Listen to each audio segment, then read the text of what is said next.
नमस्ते। आज हमारे पास ज्योतिष की एक बहुत ही विशिष्ट शाखा पर कुछ नोट्स हैं। कृष्णमूर्ति पद्धति या केपी ज्योतिष। केपी ज्योतिष, हाँ। और विषय ऐसा है जिसमें आजकल बहुत से लोगों की दिलचस्पी है।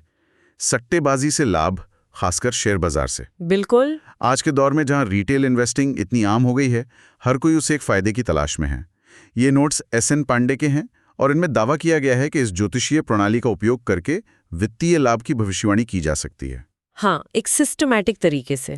तो आज का हमारा मकसद इन नियमों की परतें खोलना है, ये समझना है कि ये प्रणाली अटकलों और जोखिम के खेल को कैसे देखती है, और सबसे जरूरी बात, नोट्स में एक ऐसा नियम है जो पहली नजर में बिल्कुल उल्टा लगता है। चलिए इस दिलचस्प विषय की गहराई में उतरते हैं। बिल्कुल। ये विषय सिर्फ इसलिए दिलचस्प नहीं है कि ये पैसे से जुड़ा है, बल्कि इसलिए भी कि ये ज्योतिष को एक अलग नजरिए से दिखाता है। केपी ज्योतिष को अक्सर नियम आधारित ज्योतिष कहा जाता है। अच्छा। ये सिर्फ सामान्य भविष्यवाणियों के बारे में नहीं है, बल्कि ये एक तार्किक प्रणाली है, लगभग एक गणितीय ढांचे की तरह। और ये देखना आकर्षक होगा कि ये शेयर बाजार जैसे अस्थिर और अप्रत्याशित क्षेत्र पर उन सटीक नियमों को कैसे लागू करती है। तो सबसे पहली बात जो इन नोट्स में सामने आती है वो ये है कि सट्टेबाजी से होने वाले लाभ को दो मुख्य श्रेणियों में बांटा गया है। यह वर्गीकरण काफी सीधा और स्पष्ट लगता है, लेकिन मुझे लगता है कि इसके पीछे कोई गहरा ज्योतिषीय कारण होगा। हाँ, ये विश्लेषण का पहला और सबसे जरूरी कदम है। ज्योतिष में किसी भी चीज का विश्लेषण करने से पहले हमें ये समझना होता है कि हम किस चीज की बात कर रहे हैं। सही है। पहली श्रेणी में लॉटरी, प्राइज बॉन्ड जैसी चीजें हैं। यहाँ नतीजा पूरी तरह से संयोग पर आधारित है। आपका कोई नियंत्रण नहीं है, कोई कौशल काम नहीं करता। मतलब आपने एक टिकट खरीदा और बस उम्मीद कर रहे हैं कि आपका नंबर निकल आए। ये शुद्ध भाग्य है। से किस्मत का खेल है। इसमें आपकी कोई भूमिका नहीं है सिवाय टिकट खरीदने के। सही कहा। और दूसरी श्रेणी में आती हैं घुड़दौड़, ताश के खेल और शेयर बाजार जैसी चीजें। यहाँ भी संयोग और भाग्य की भूमिका तो है, लेकिन पूरी तरह से नहीं। अच्छा। यहाँ कुछ हद तक कौशल, विश्लेषण, अनुभव और निर्णय लेने की क्षमता भी शामिल हो जाती है। हाँ, जैसे अब आप घोड़े के पिछली दौड़ों का अध्ययन करते हैं या कंपनी के फंडामेंटल्स देखते हैं। बिल्कुल। आप ताश में सामने वाले के चेहरे के भाव पढ़ते हैं या शेयर बाजार में कंपनी के फंडामेंटल्स और बाजार के ट्रेंड का विश्लेषण करते हैं। ज्योतिषीय दृष्टिकोण से ये वर्गीकरण इसलिए महत्वपूर्ण है क्योंकि इन दोनों के लिए विश्लेषण में अलग-अलग भावों और नियमों पर ध्यान दिया जाता है। एक ही नियम दोनों पर लागू नहीं हो सकता। ठीक है, तो ये नींव है। अब नोट्स में कुछ सुधार करने वाले भावों का जिक्र है। इम्प्रूविंग हाउसेस, जैसे कि पहला, दूसरा, तीसरा, छठा, 10वां और 11वां भाव। कहा गया है कि जब ये भाव मजबूत होते हैं तो व्यक्ति को सफलता मिलती है। ये एक तरह से किसी व्यक्ति की निजी बैलेंस शीट जैसा लगता है। आपने बहुत अच्छी उपमा दी है, निजी बैलेंस शीट। पहला भाव यानी खुद की सेहत, हाँ। दूसरा यानी बैंक बैलेंस और 11वां यानी मुनाफा। हाँ। क्या आप इसे थोड़ा और समझा सकती हैं? ये बिल्कुल वैसा ही है। ज्योतिष में इन भावों को सुधार करने वाले भाव इसलिए कहा जाता है क्योंकि ये जीवन में प्रगति, वृद्धि और सफलता से जुड़े हैं। हर भाव जीवन की एक सकारात्मक संपत्ति, एक एसिड को दिखाता है। अच्छा। पहला भाव खुद व्यक्ति है, उसका स्वास्थ्य, उसके प्रयास, उसकी ऊर्जा। अगर आप ही स्वस्थ नहीं है तो किसी भी सफलता का क्या मतलब। सही बात है। दूसरा भाव आपका संचित धन है, आपका बैंक बैलेंस, आपकी वित्तीय सुरक्षा। और तीसरा, छठा, 10वां और 11वां? ये अक्सर बहुत महत्वपूर्ण माने जाते हैं। बिल्कुल। तीसरा भाव आपके साहस, पराक्रम और जोखिम लेने की क्षमता का है। बिना हिम्मत के आप सट्टेबाजी के बारे में सोच भी नहीं सकते। सही। छठा भाव प्रतियोगिताओं में जीत और दुश्मनों पर विजय का है।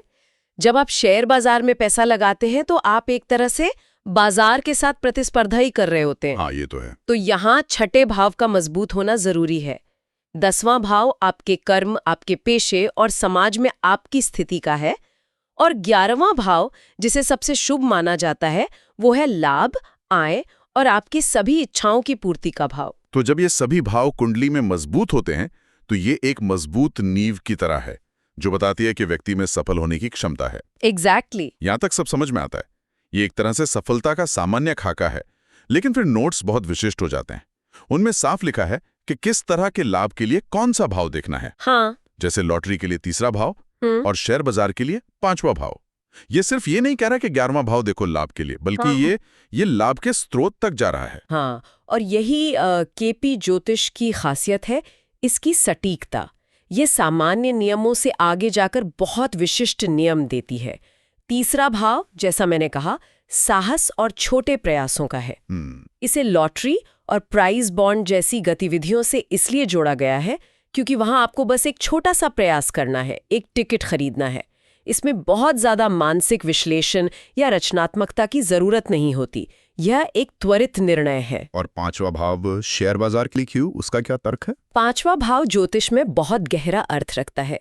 यह आपकी बुद्धि, रचनात्मकता, शिक्षा, मनोरंजन और सबसे जरूरी अटकलों मतलब स्पेक्यूलेशन का भाव है। अच्छा, अटकलों का। शेयर बाजार में निवेश करना एक तरह की बौद्धिक अटकल है। आप अपने ज्ञान और विश्लेषण के आधार पर भविष्य का अनुमान लगा रहे हैं। घुड़दौड़ और ताश के खेल में भी यही होता है। आप जोखिम ले रहे हैं, लेकिन अपनी बुद्धि और रचनात्मकता का इस्तेमाल करके। इसीलिए इन सभी गतिविधियों के लिए 5वां भाव देखा जाता है। तो क्या सिर्फ 5वें भाव का मजबूत होना काफी है या फिर इसमें कोई और पेंच भी है? क्या नोट्स इस बारे में कुछ बताते हैं? यहाँ एक बहुत जरूरी शर्त आती है, जिसके बिना सब कुछ अधूरा है। क्या है वो? और वो शर्त है दूसरे, छठे और 11वें भाव से जुड़ाव। नोट्स कहते हैं कि इन लाभकारी भावों के संकेतकों का मतलब सिग्निफिकेटर्स का तीसरे या 5वें भाव से संबंध होना अनिवार्य है। तो अगर मैं सही समझ रहा हूं, 5वां भाव आपकी भविष्यवाणी करने की ताकत है, लेकिन दूसरा, छठा और 11वां भाव उस भविष्यवाणी को कैश कराने की ताकत है। बिल्कुल। बिना दूसरे के पहला अधूरा है। आपने इसे बिल्कुल सही तरह से समझा है। ये एक चेन की तरह है।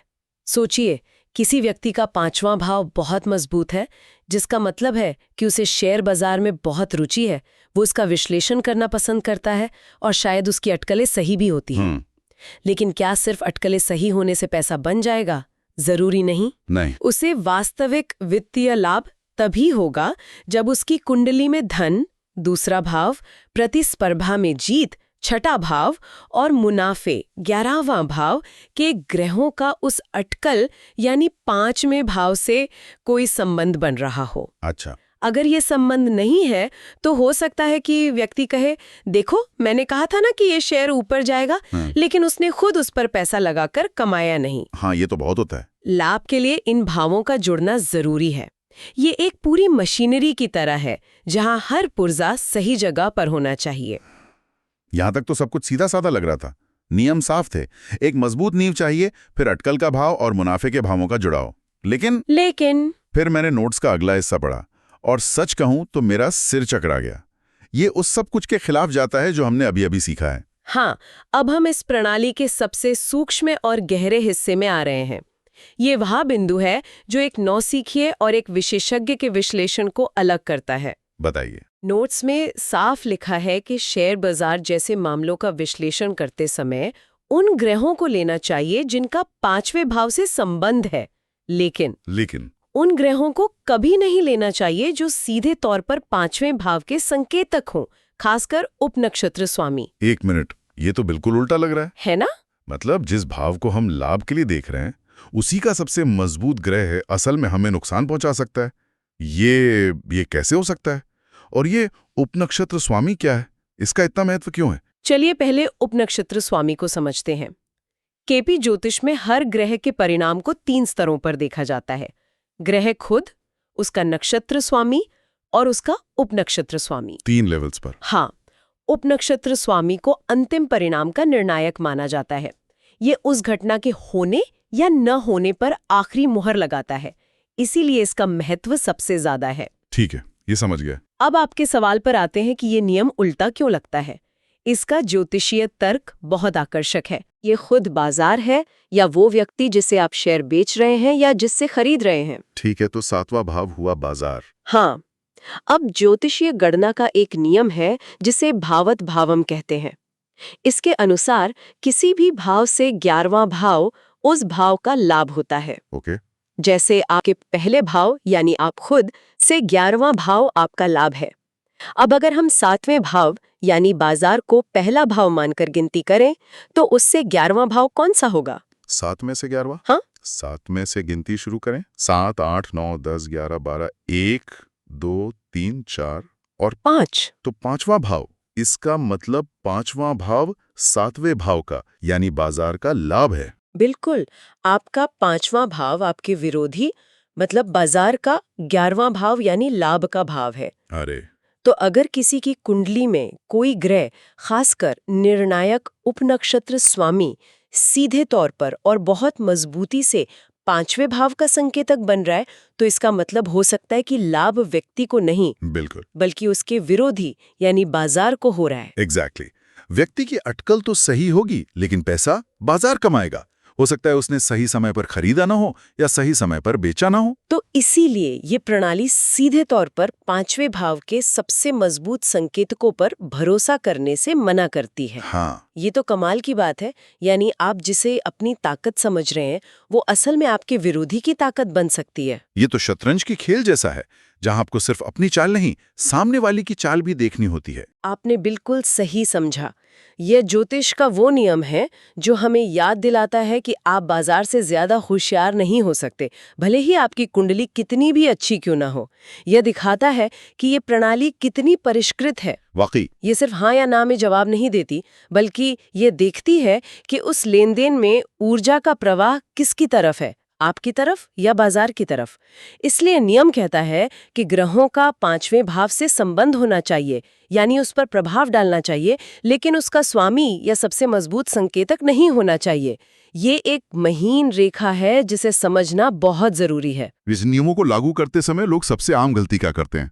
क्या कोई ऐसा पीज है जिसमें ज्यादातर लोग फंस जाते हैं? सबसे आम गलती ये है कि लोग सिर्फ एक या दो चीजों को देखकर उत्साहित हो जाते हैं। जैसे किसी ने देखा कि उसका 11वां भाव का स्वामी बहुत मजबूत है और वो अटकलें लगाने वाले 5वें भाव से जुड़ा है, तो उसे लगता है कि वो बहुत पैसा कमाएगा। लेकिन वो ये देखना भूल जाता है कि कहीं वही ग्रह 12वें भाव यानी हानि या 8वें भाव यानी अप्रत्याशित नुकसान से भी तो नहीं जोड़ा है। केपी ज्योतिष में एक ग्रह कई भावों का प्रतिनिधित्व कर सकता है। अच्छा, अगर लाभ के साथ हानि का भी संकेत है, तो नतीजा मिला जुला हो सकता है, या हो सकता है कि पैसा आए और तुरंत चला जाए। और वो 5वें भाव वाली गलती? हाँ, एक और बड़ी गलती यही 5वें भाव वाली है। लोग सोचते हैं कि 5वां भाव मजबूत है तो अटकलों में जीत पक्की है, जबकि हमने अभी देखा कि ये बाजार को फायदा पहुंचा सकता है। तो इन सब का क्या मतलब निकलता है? हमने देखा कि केपी ज्योतिष में सट्टेबाजी को कैसे वर्गीकृत किया गया है, सफलता के लिए कौन से भाव एक बैलेंस शीट की तरह काम करते हैं, और सबसे जरूरी, शेयर बाजार जैसे मामलों में 5वें भाव से जुड़ा वो खास उल्टा लगने वाला नियम जो लाभ और हानि के बीच का फर्क तय कर सकता है। ये वाकई ज्ञान का एक गहरा कुआं है। ये प्रणाली किसी एक ग्रह या भाव पर आधारित नहीं है, बल्कि ये धन, प्रतिस्पर्धा में जीत, लाभ और अटकलों के भावों के बीच के जटिल संबंधों का विश्लेषण करती है। ये एक बहुआयामी दृष्टिकोण है। और 5वें भाव को लेकर जो चेतावनी दी गई है, वो हमें ज्योतिष के एक बड़े सिद्धांत की याद दिलाती है। हर चीज के दो पहलू होते हैं। आपकी कुंडली में जो भाव आपके लिए कुछ है, वही भाव किसी और के लिए कुछ और हो सकता है। यह प्रणाली उस दूसरे पहलू पर विचार करना सिखाती है, आपका लाभ और सामने वाले का लाभ। ये चर्चा एक बहुत ही दिलचस्प सवाल पीछे छोड़ जाती है। इन नोट्स में यह बताया गया है कि लाभ कैसे देखा जाए, और आपने अभी हानि के भावों का भी जिक्र किया। तो क्या इसी प्रणाली में नुकसान देखने के लिए भी इतने ही सटीक नियम हैं? बिल्कुल होंगे। क्या कुछ ऐसे ग्रह संयोजन भी हैं जो एक निश्चित चेतावनी देते हैं कि आज बाजार से दूर रहना ही बेहतर है? और उससे भी आगे जाकर अगर ज्योतिष समय और ऊर्जा के प्रवाह को समझ सकता है, तो क्या यह सिर्फ ये बताता है कि कब दांव लगाना है, या ये उस मानसिक स्थिति के बारे में भी कुछ बताता है जिसके साथ दांव लगाना चाहिए? क्या सफलता सिर्फ ग्रहों के सही होने पर निर्भर करती है, या उस व्यक्ति की मनोदशा पर भी जो उस समय उन ग्रहों के प्रभाव में है? ये सोचने वाली बात।